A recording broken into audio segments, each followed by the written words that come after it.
When you look at your reflection in the mirror every morning, do you recognize the man staring back at you, or is there a quiet stranger in his place? A version of you dulled and listless, a shadow of who you know you could be. This isn't just a fleeting feeling, it's a deep, unspoken truth. A slow, steady drain of your most vital energy. It's time to confront what has been stolen from you, not by an external force, but by a silent, insidious habit, a ritual performed in solitude, a comfort that has become a cage. You're not just losing moments, you're losing momentum. Your life force itself slips away, day after day, drop by drop. Millions of men wake up feeling this emptiness, a persistent fog in their minds, a lack of genuine desire. The fire in their belly has been reduced to cold, gray ash. They blame the world, stress, age, society, anything but the one private act that siphons their power. This habit is more than just a momentary release. It's a slow, quiet diminishment of the masculine spirit. The unseen drain. This isn't about morality. It's about energy, your energy. Ancient tradition spoke of essential life force, a primal reservoir of creative power. Modern science touches on dopamine pathways. Carl Jung, in his profound insights, called it the shadow, the very part of ourselves we refuse to acknowledge, the hidden force that silently dictates our lives. Whatever name you give it, the outcome is stark. A man's potency diminishes. His presence shrinks. There's a direct, undeniable link. What you do in private shapes the man you present to the world. A few seconds of weakness can turn into years of mediocrity. Fleeting pleasure can sabotage lasting power. I have seen men radically change their lives, not through cheap motivational tricks, not through raw willpower alone, but by understanding one fundamental, brutal truth. Your sexual energy is not meant for thoughtless dissipation. It's a current, a force. It is meant to be channeled, to be focused, to be utilized. It's meant to be directed. What I am about to lay bare for you will not be popular.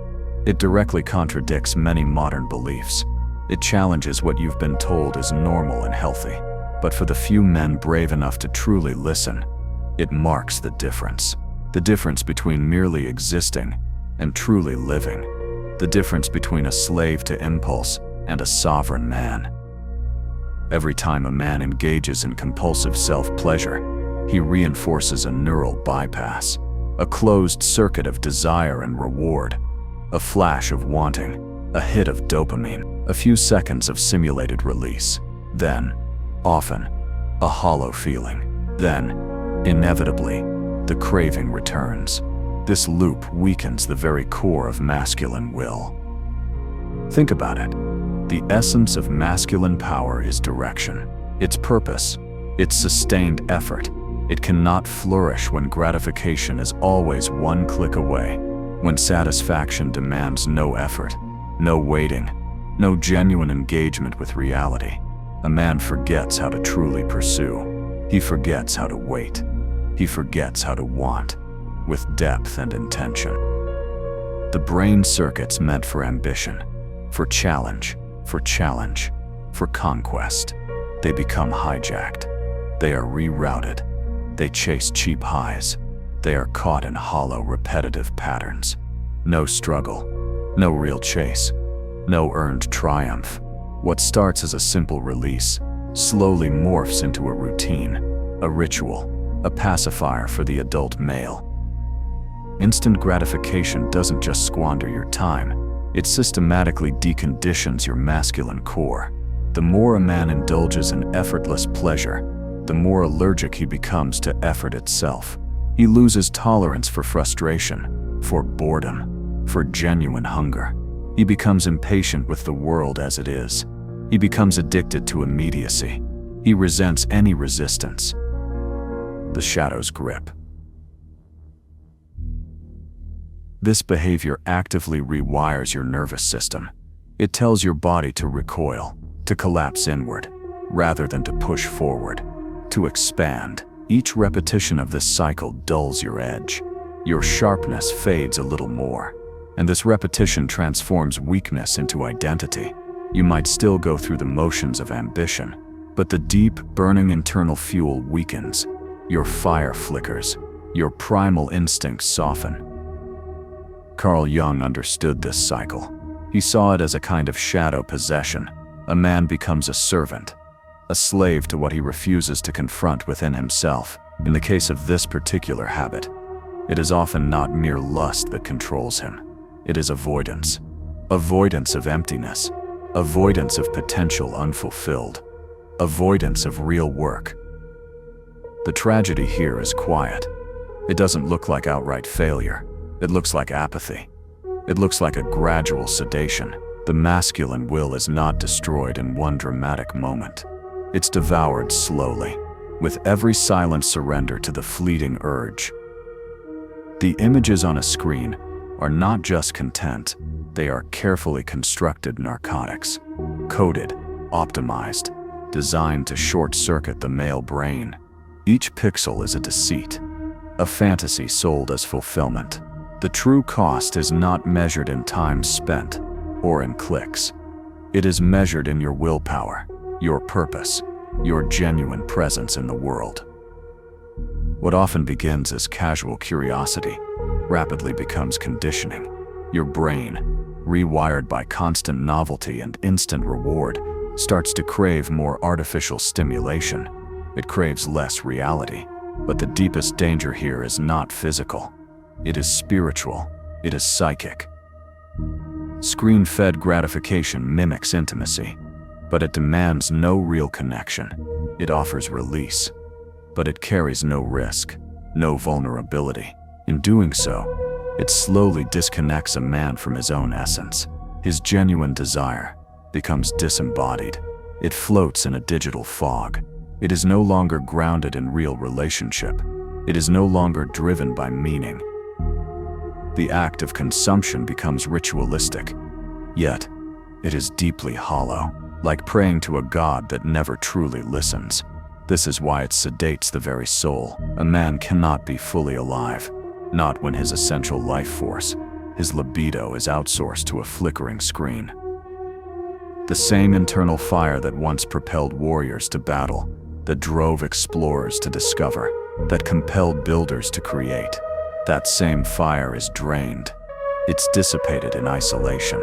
You are not just consuming pixels. You are trading instinct for inertia. You are trading clarity for confusion. The longer you remain in this loop, the more your world dulls. Real women seem distant. Reality itself feels numb. And worst of all, you begin to forget who you were before the screen taught you what to crave. This digital addiction doesn't just hijack your attention, it hijacks your very identity.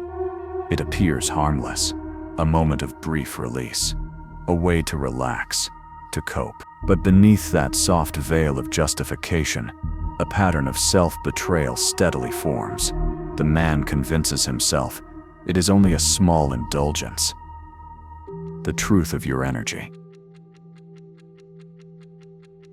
He fails to see that he is systematically eroding his own edge, his own primal fire, slowly, consistently. Each time he trades meaningful tension for shallow release, he weakens the muscle that makes him formidable. That muscle is called restraint. It is the will to hold back, to channel energy, to face discomfort without crumbling. This is what builds true strength.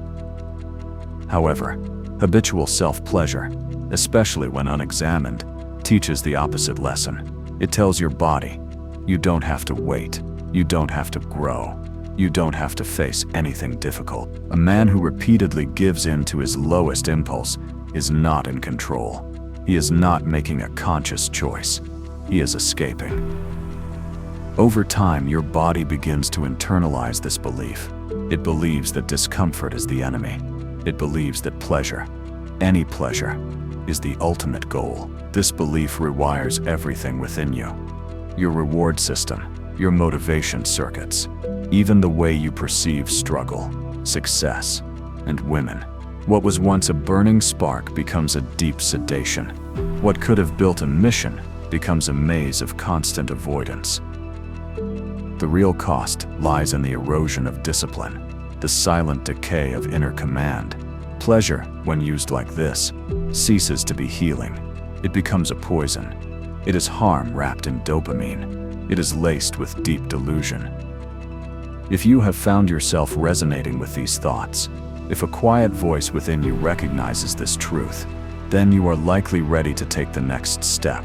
There is a whole world of self-mastery waiting for you, a deeper understanding of your own mind. We often explore these ancient truths through a modern lens. If you want to continue this journey of awakening, consider subscribing to this channel. This is where we confront these uncomfortable truths head-on. Quitting this habit is not just a simple decision. It is a biological battle. The very chemistry of your brain revolts. Like a storm, it shakes every corner of your body and mind. Dopamine, the potent fuel of desire and reward, plummets. It leaves behind a gaping void. A void that feels like hunger, like anger, like deep confusion, all at once. This is withdrawal, raw, unfiltered.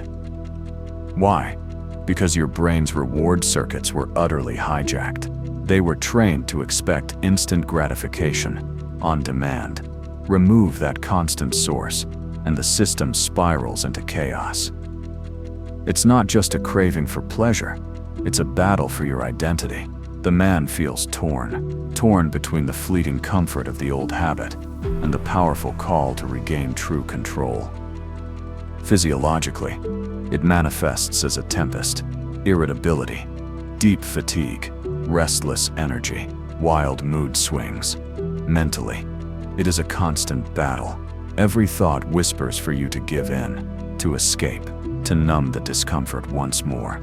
Emotionally, it is a confrontation with loneliness, with shame, with deep doubt. All these feelings were once buried beneath the dopamine flood. This internal storm is undeniable evidence. It shows that your system was profoundly rewired. The struggle to reclaim your power is real. It is brutal. It is deeply personal. But it is absolutely necessary, because on the other side of this war lies clarity, presence, and a profound strength. These are qualities no screen or quick fix can ever truly deliver. The silence and the rebuilding. Understanding the storm is the first step toward mastering it. The fight isn't just against a habit, it's against the brain's own chemical chains. Breaking free means learning to stand in that fire, unshaken. When the dopamine floods crash, a man is left standing in the wreckage of his own mind. The silence that follows abstinence is not immediate peace, it is exposure. You begin to see what the constant noise was hiding. A brain hijacked by overstimulation, attention scattered, memory dulled, lost in a fog. Compulsive self-pleasure, especially when fueled by digital media, rewires your mind to seek novelty, not depth. It rewards passivity, not pursuit. So when you finally stop, your brain protests fiercely. It screams, not because it genuinely needs that release, but because it has been rigorously trained to expect easy pleasure. This is where the true rebuilding begins, not with superficial apps or new morning routines, but with direct confrontation. You sit in the boredom. You hold the urge without escape. You experience the raw discomfort, and in that tension, something primal begins to return. Men who truly reclaim their minds do not wait to feel motivated. They rebuild through rigid structure, through routines that demand their full attention. Memory sharpens when the brain is no longer flooded with synthetic highs. Presence returns when the mind stops bracing for the next easy hit.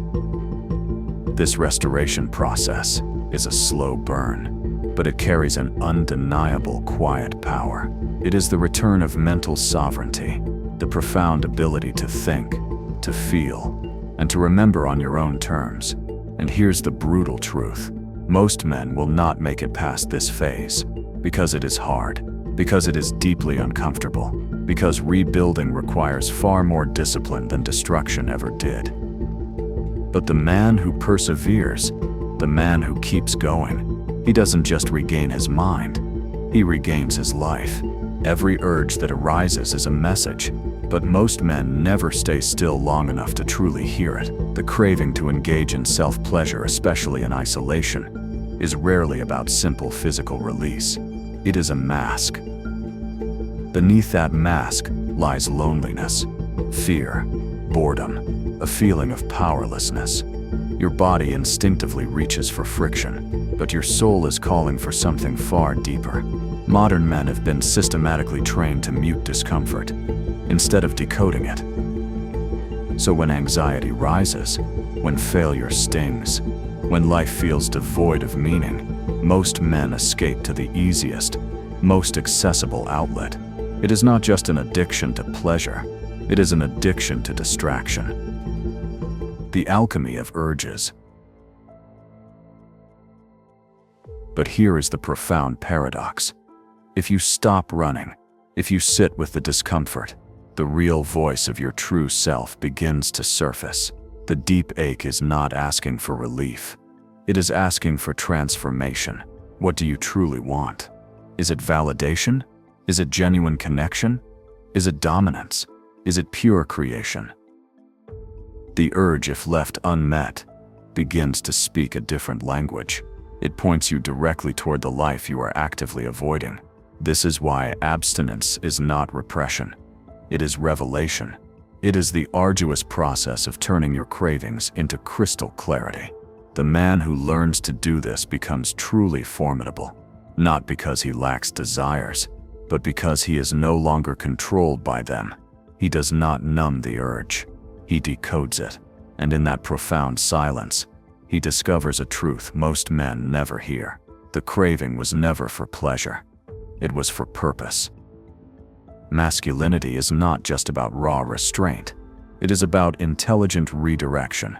Every man carries an invisible internal battle. A primal, instinctual force pulses through him. It seeks an outlet, a form of release. The weak spend it in fleeting moments. They squander it. The strong channel it.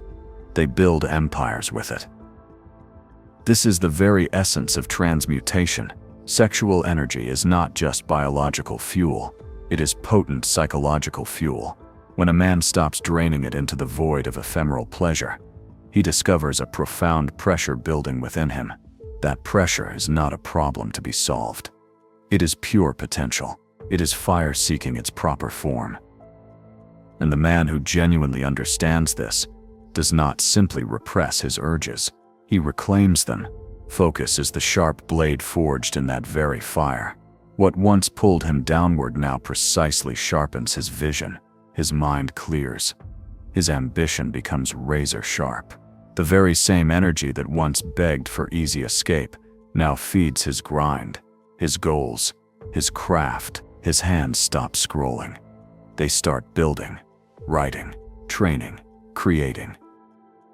The world around him begins to shift, not because he has suddenly become someone else, but because he has finally stopped leaking who he always was.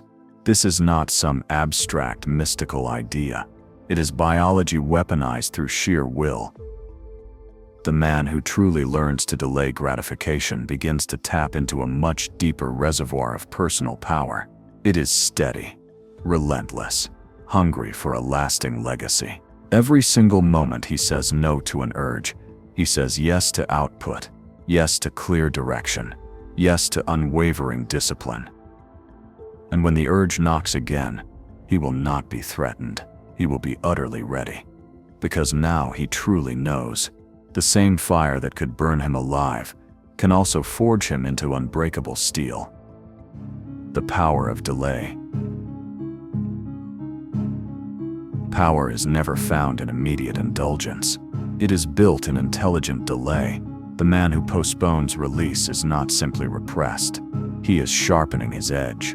Every urge denied is energy reserved. Every moment delayed is a moment reclaimed. Reclaimed for strength, for strategy, for absolute control. He understands what Jung referred to as the shadow, the primitive, instinctual force buried deep beneath the conscious surface. The modern man has been systematically trained to respond like a simple machine. Stimulus, reaction, release. But the true warrior moves differently. He does not merely react, he observes. He chooses, he waits. In that waiting, he becomes dangerous. Delayed gratification is not just moral discipline. It is psychological warfare. Postponement trains your nervous system to withstand discomfort, to ride the wave of craving without collapsing into it. This expands your capacity. It grows the vital space between feeling an impulse and acting on it. And within that sacred space, a new man begins to truly take shape.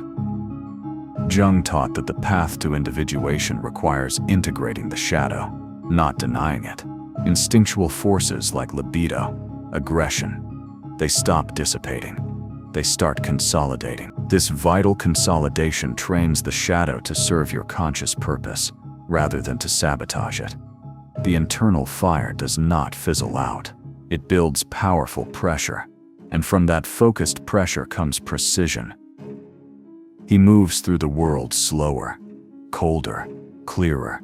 He is no longer hijacked by urgency. He becomes the one who sets the tempo. This is why real power does not shout its presence. It waits, it watches, it meticulously prepares. And when it finally strikes, it does so with absolute intention, not out of desperate need, not out of blind lust, but because the precise time has come. The man who masters delay does not just resist the urge, he completely controls it. Because in the very space where most men cave, he holds his ground. And in that profound stillness, he becomes something very few men ever become. He becomes inevitable. If you are finding yourself drawn deeper into these profound insights from Carl Jung, you might find immense value in exploring his entire body of work. We have a dedicated playlist that breaks down many of Jung's most impactful ideas. It's designed to help you integrate these concepts into your own life. The link to that Carl Jung playlist will be in the pinned comment below this video. Go deeper. Sovereignty and the unspoken truth. Discipline is not just a set of behaviors. It is identity, an identity carved through relentless repetition and fierce resistance. Each time a man refuses to collapse into his cravings, he tells his psyche a different, more powerful story about who he truly is. Over time, that story hardens into an unbreakable internal structure. Carl Jung spoke of self-realization. He described it as the integration of opposites within the self, the union of raw instinct and conscious intention, of chaos and order. Compulsive self-pleasure keeps a man splintered. He leaks energy. He fractures his own being. But discipline binds those fragments together. It centralizes the self. It brings coherence. What starts as conscious control over a single impulse rapidly becomes something far more primal: sovereignty. When a man abstains, not out of shame, not out of fear, but from conscious alignment with his highest self, he begins to embody a different archetype. He is no longer the boy ruled by fleeting appetite. He becomes the aware man, the man who truly holds his instincts, not the other way around. The abstinent man does not just behave differently, he perceives himself differently. He walks differently. He looks others in the eye without a flicker of shame, not because he is pure, but because he is coherent. He is aligned. Jung famously said, "You are what you do, not what you say you'll do." In this context, abstinence becomes a powerful declaration, not of mere morality, but of absolute mastery. The longer a man holds that line, the deeper his identity rewires itself, until one day saying no to the urge is no longer restraint. It simply is who he is. The man who no longer answers to impulse walks with a different gait. He doesn't chase attention. He doesn't explain himself. His silence is not emptiness. It is authority. This kind of genuine confidence does not come from books or from affirmations. or from external performance. It comes from war, an internal war. From looking lust directly in the eye and saying, "Not today." From mastering the primal instinct to reach, to grab, to take, and choosing to stand perfectly still instead. That stillness is power. Not the cheap kind that constantly flexes for attention. The kind of power that does not need to. Carl Jung truly understood this profound transformation. He wrote that the man who looks outside dreams, the man who looks inside awakens, and the man who truly awakens stops trying to be seen. He becomes the one who truly sees. The final severance. This is what happens when the hands go still, when energy is no longer drained by the low and the easy. Your body straightens, your gaze sharpens, your voice lowers, not from forced effort, but from deep embodied restraint. The world around you notices, but you genuinely do not care. You are not looking for applause. You have already crowned yourself. No cheap thrill, no passing comment, no fleeting glance can offer what you have already earned in solitude. You do not prove. You do not ask. You simply are. And that presence, that quiet, refusal to be ruled by urge, that is the beginning of true sovereignty. Magnetism is the natural consequence of withheld power. The man who restrains himself becomes the man others cannot ignore, not because he is loud, but because he does not leak. His energy is not scattered across cheap thrills or digital escapes. It is stored, compressed. Women feel it before he even speaks a word. Other men sense it. They instinctively step aside. This is not mere charisma.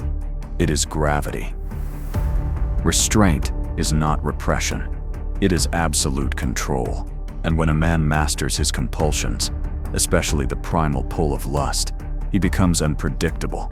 He becomes, in many ways, untouchable. In a world utterly addicted to immediacy, the man who holds back creates an almost magnetic mystery.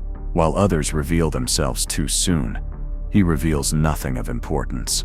And that silence speaks louder than any performance. This becomes a conscious containment of instinct. The man who resists the urge to dissipate his vital energy becomes a vessel of pure power itself. He does not need to chase external validation because he radiates inherent value, that deep restraint, that unspent force. It makes people lean in. It makes them seek him out. And in that powerful tension, in the space between raw desire and earned fulfillment, magnetism is truly born. He does not allure with effort. He attracts by his very nature.